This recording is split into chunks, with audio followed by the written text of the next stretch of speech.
What if everything you believed about power was a lie? What if the men in expensive suits, sitting in marbled halls? Welcome, guys. My sister, my brother, welcome for this channel. This is MIKEANN'S reaction. And I want to tell you that if you are a new member, please remember to subscribe on this channel. Give this channel a support of subscription.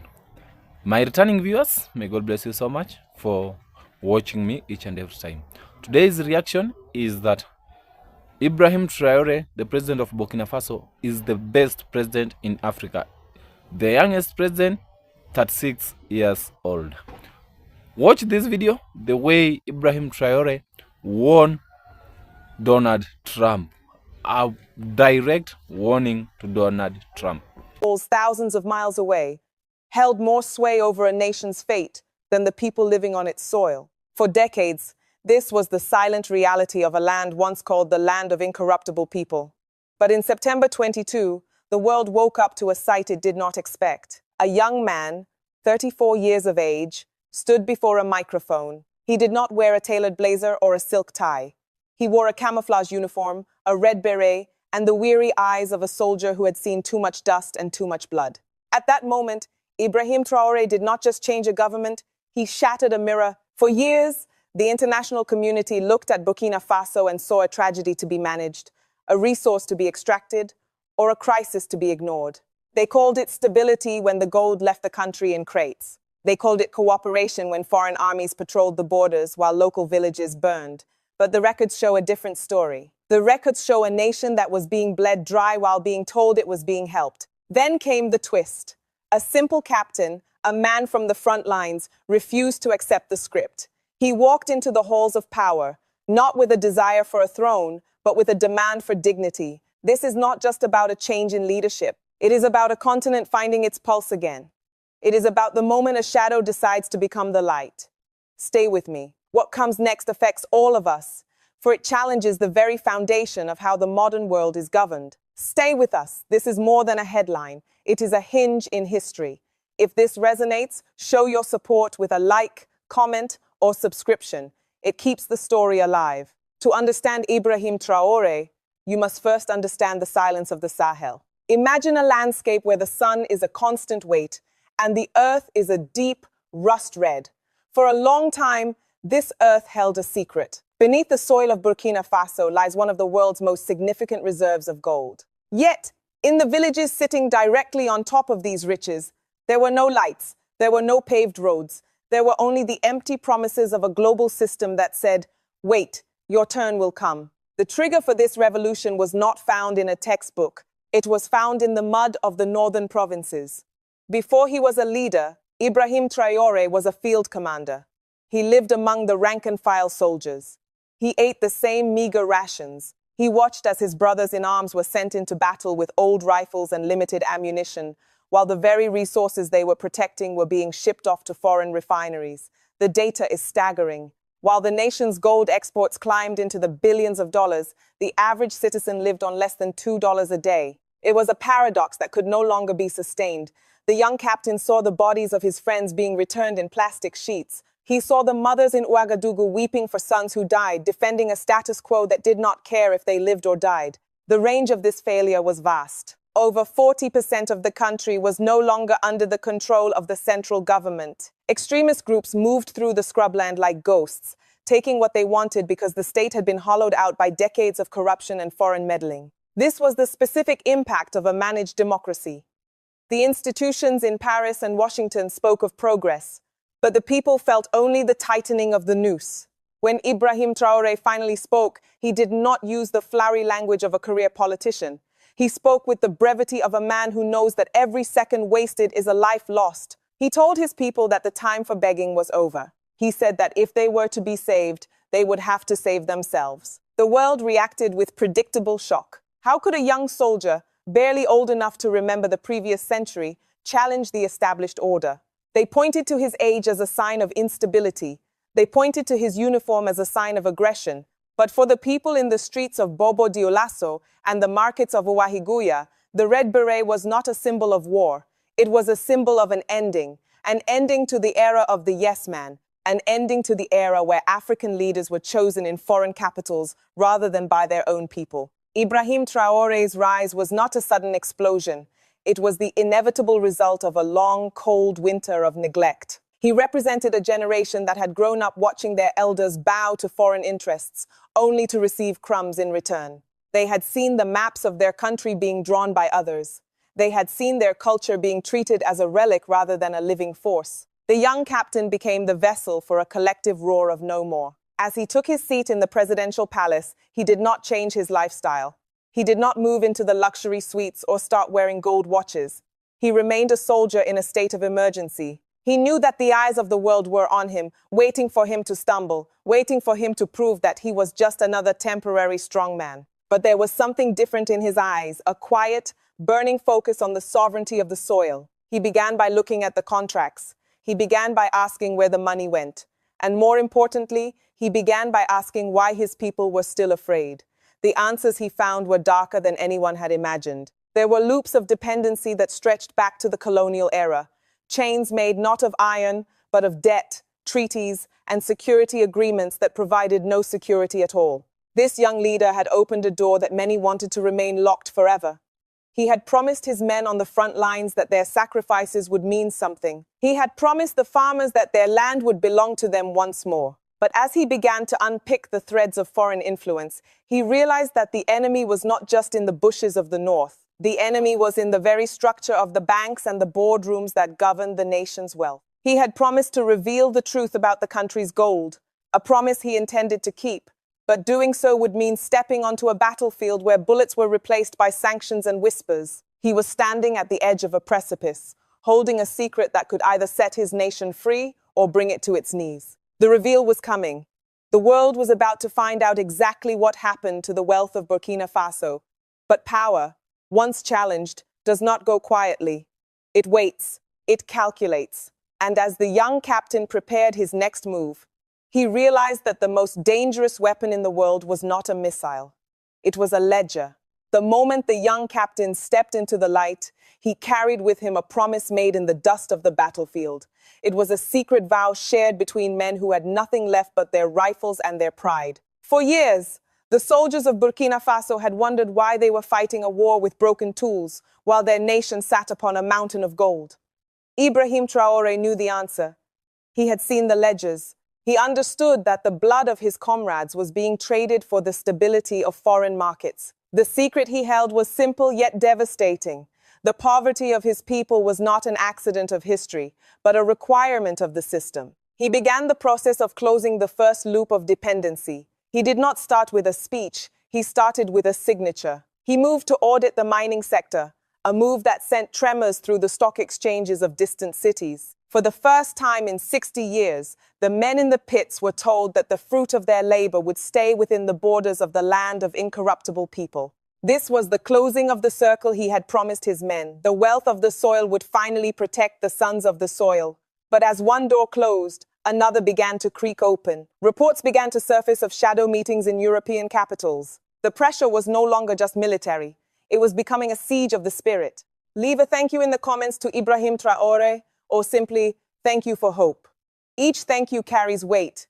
Each says, I hear this, I stand with this. Write your thank you now. The expansion of this new context required a different kind of courage. Ibrahim Traore knew that to win, he had to change how his people saw themselves. He traveled to the rural heartlands, away from the cameras and the comfort of the capital. In a small village in the Sahel, he sat on a wooden stool and spoke to an elderly farmer who had lost 3 sons to the conflict. He did not offer empty slogans. He offered a plan for self-reliance. He explained that the foreign troops who had occupied their bases for a decade were leaving, not because the war was over, but because the nation had decided to fight for itself. The numbers behind this shift were bold. Within months, the new administration redirected over 30% of the national budget toward local defense and agricultural sovereignty. He told the farmers that a nation that cannot feed itself is a nation that cannot say no. This was a micro payoff for a population that had been ignored for generations. They saw a leader who looked like them, spoke like them, and, for the first time, seemed to share their hunger. He was reclaiming the Morvang, the golden mines, not just as physical sites, but as symbols of a stolen heritage. Yet, a new paradox began to emerge. As Burkina Faso asserted its independence, the global institutions that once praised its cooperation began to use the language of concern. They spoke of the risks of isolation. They warned of the dangers of departing from established norms. But the young leader saw through the vocabulary of power. He knew that when they said stability, they meant obedience. When they said risk, they meant the loss of their own profit. This paradox became the central tension of his second year in power. How can a small, landlocked nation survive in a world that is designed to punish those who walk alone? The details of the resistance were specific. International credit agencies downgraded the nation's rating, not because the economy was failing, but because the leadership was unpredictable. Shipments of essential medical supplies were delayed at ports in neighboring countries. It was a silent blockade, a war fought with paperwork and delay tactics. But instead of bowing, Traoré turned to his neighbors in Mali and Niger. He realized that if they were to survive the coming storm, they could not remain as three separate islands. They had to become a continent within a continent. Amongst the youth of the Sahel, this defiance became a fever. They saw the captain not as a politician, but as a mirror of their own frustrations. Every time a foreign diplomat issued a warning, the support for the Red Beret grew stronger in the streets. The scope of the movement was no longer limited to Burkina Faso. It was spreading across the borders, whispered in the markets of Bamako and the schools of Niamey. The young leader had ignited a fire that was now moving beyond his control. But behind the scenes, a new loop was being opened. A mysterious series of letters began to arrive at the presidential palace. They did not come from the usual diplomatic channels. They were private communications from the old colonial masters, offering partnerships that looked remarkably like the old chains. They offered to lift the silent blockade if certain mining concessions were restored. They promised security assistance if the foreign advisors were allowed to return. It was a test of his resolve, a temptation designed to see if the soldier could be bought like the men who came before him. Traoré kept these letters on his desk, a constant reminder of the invisible war. He knew that the moment he replied, he would be choosing the path for the next 50 years of his nation's history. He was standing between the promise he made to the dead and the pressure of the living. The paradox was deepening. To protect the sovereignty of his people, he might have to invite even greater hardship upon them. When Ibrahim Traoré signed the final decree of expulsion for the last remaining foreign military attachés, he knew he was crossing a line of no return. He was not just clearing a base, he was clearing a century of history. He did not know that this act would be the trigger for a coordinated economic response that would attempt to freeze the nation's very heart. The explosion he had set off was now echoing in the vaults of the central banks, and the counter-strike was already in motion. The pressure on the young captain was no longer a whisper. It was a roar. As the third year of his leadership dawned, the invisible war transitioned into a cold, hard reality. The international financial systems, those silent arbiters of life and death, began to pull the levers of control. For decades, the nation had used a currency tied to its former colonial master, a system where half of its foreign reserves were held in a treasury in Paris. This was the second loop Ibrahim Traoré had vowed to address. He realized that you cannot claim to be a master of your own house if someone else holds the keys to your pantry. The struggle for the currency became the ultimate battle for the soul of Burkina Faso. This was the moment of the great pivot.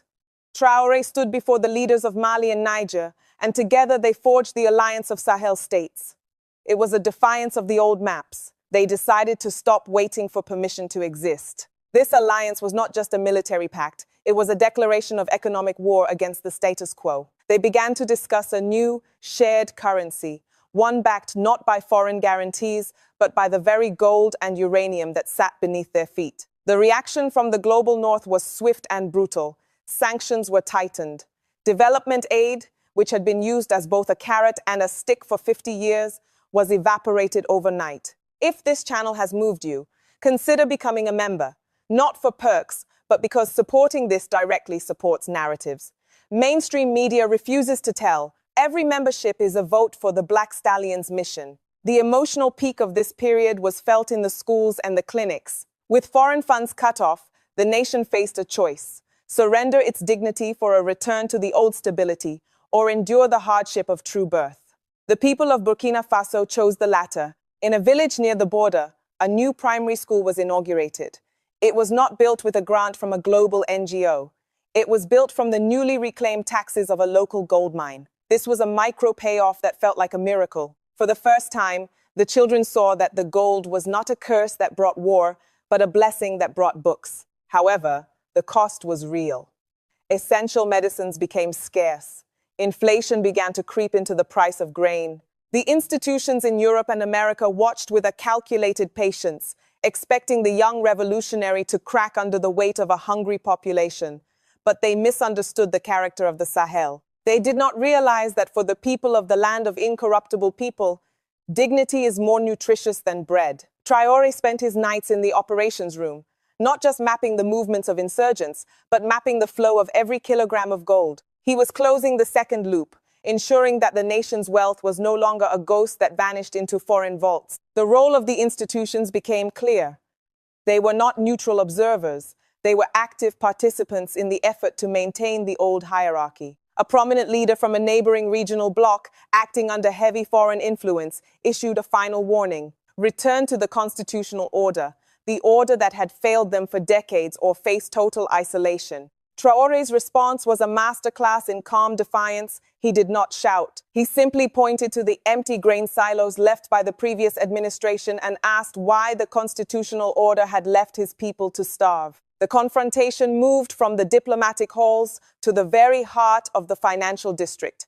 The young leader began to move the nation's assets. He looked for new partners, those who did not ask for the surrender of sovereignty in exchange for trade. He looked toward the east and toward his own neighbors. The formation of the Sahel Alliance was a structural fracture in the old world order. It proved that the geography of power was shifting. No longer would the three nations be played against each other. They were now a single bloc of 80 million people, sitting on the world's most vital resources. This was a high-stakes game of chess where the pieces were human lives. Traoré knew that every step toward independence invited a counter-move of destabilization. Whispers of a coup, funded by those who missed the old cooperation, began to circulate through the capital. Shadowy figures met in the dark, plotting to replace the red beret with a more compliant face. But the captain had a weapon they did not understand: the absolute loyalty of a generation that had finally seen a glimpse of their own potential. As the pressure reached a breaking point, Traoré made a move that no one saw coming. He did not beg for the sanctions to be lifted. Instead, he invited the people to become shareholders in their own future. He launched a national sovereign fund, asking every citizen to contribute what they could to build the infrastructure that the world had denied them. The response was overwhelming. Market women gave their daily earnings. Soldiers gave a portion of their pay. It was a democratization of development that bypassed the banks entirely. The cliffhanger was no longer a question of if he would survive, but how the world would react to a successful rebellion. His rivals were no longer just the fighters in the bush, but the central bankers of Europe who saw their centuries-old grip slipping. They had issued a final ultimatum, a financial nuclear option that threatened to devalue the nation's savings in a single day. Traoré sat at his desk, the ultimatum in his hand, and looked out at the lights of Ouagadougou. He was about to make a choice that would either immortalize him or destroy everything he had built. The ultimatum from the central banks did not bring Ibrahim Traoré to his knees. Instead, it provided the final spark for a total transformation. The young captain understood that the financial nuclear option was the last gasp of a dying era. He chose to close every remaining loop of dependency by accelerating the creation of a local economic ecosystem. He did not blink. He oversaw the establishment of the first national gold refinery, ensuring that the raw wealth of the land would be processed by the hands of the people who owned it. The secret letters from the old masters remained unanswered, their promises of a return to stability exposed as nothing more than a plea for the return of their own relevance. The story of the land of incorruptible people had reached its zenith. Under the leadership of Ibrahim Traoré, the nation had moved from a state of managed crisis to a state of active sovereignty. The results were not just found in the patriotic songs in the streets, but in the cold, hard data of a country rebuilding itself. Over 500 new schools were established within 3 years. Agricultural production in the liberated zones increased by 20%, proving that when a farmer owns his land and his peace, the earth provides. The Konguta Den, or the black stallion of the Sahel, had finally broken its chains and was now leading a gallop toward a new African century. Right where you're watching from your city, your corner of the world, the black stallion sends each of you a heartfelt wish. May your journey be filled with dignity, hope, and light. This was the climax of a long-suppressed narrative. The world watched as Burkina Faso, alongside Mali and Niger, proved that regional integration was not a dream for the distant future, but a necessity for the present. They had faced the silent blockades, the media smears, and the financial threats, and they had emerged not as victims, but as architects. The micro payoff for the global audience was the realization that the old hierarchy was not inevitable. It was a choice, and Ibrahim Traoré had chosen a different path. He had shown that a leader's true power does not come from the approval of foreign diplomats, but from the trust of a mother who can finally send her child to a school built by her own nation's wealth. What you've just heard isn't simply history, it's a reminder that sovereignty, dignity, and hope are still alive. If this moved you, subscribe. Not for numbers, but because we're building a space where voices of independence are honored. In the end, the legacy of Ibrahim Traoré is not measured in the years he has spent in power, but in the fear he has removed from the hearts of his people. One simple soldier and 21 million citizens. Okay, welcome back, ladies and gentlemen, and I hope you have seen a very interesting story and a very powerful message to Ibrahim Traoré. Ibrahim Traoré is the youngest president in Africa, and Ibrahim Traoré, I think, is God-given to Burkina Faso, because that country now, when you compare the country of today and the country Burkina Faso of today and Burkina Faso of yesterday, it is a very different. Okay, what I'm trying to mean is that Burkina Faso now is different with the Burkina Faso those days or those years. Why? Because Ibrahim Traoré came and changed everything. Because Ibrahim Traoré is fighting to make sure that anyone get that good thing and anyone get that mandate to do anything that she or he need. So Ibrahim Traoré said that we Africans, we don't want to depend in white people. And Donald Trump tried to talk with the Ibrahim Traoré so that he can do things in Burkina Faso. But Ibrahim Traoré told Donald Trump that we don't want your needs, we have our own resources. And Ibrahim Traoré, he trying the best to make that those countries in Africa, they came together and they do things in one mind.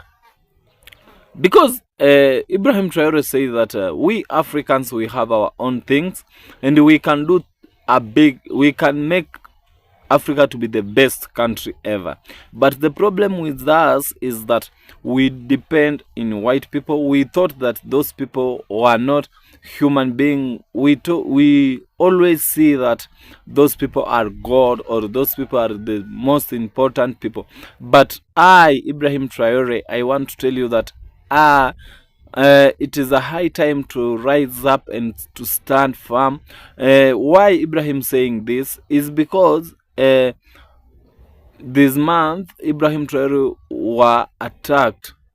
was being attacked with jihad people, and according to the Ibrahim statement, it seems like it is a plan well played by Donald Trump, the president of USA.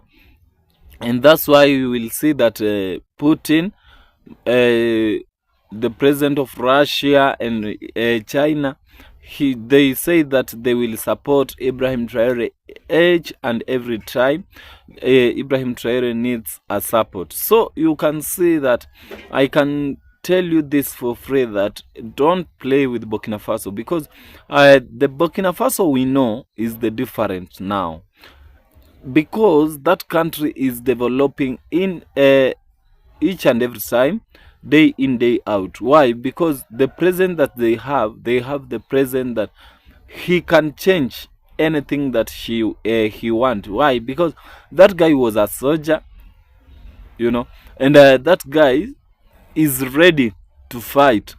Why? To fight for the rights of the people, to fight for the needy, to fight for the poor people. Okay, that country now, it is developed. And Ibrahim Traore warned Trump, because Trump, it seems like he don't want to hear that Ibrahim Traore can stand on his own. Because why? Because Trump, they always say that they are superpower and they rule anyone and they rule all the world. But Ibrahim Traore is trying, that guy is trying to change that mandate or that power, whereby by saying that Trump is the ruler of all the world. Why? Because he's trying to change by saying that we Africans, we have our own resources.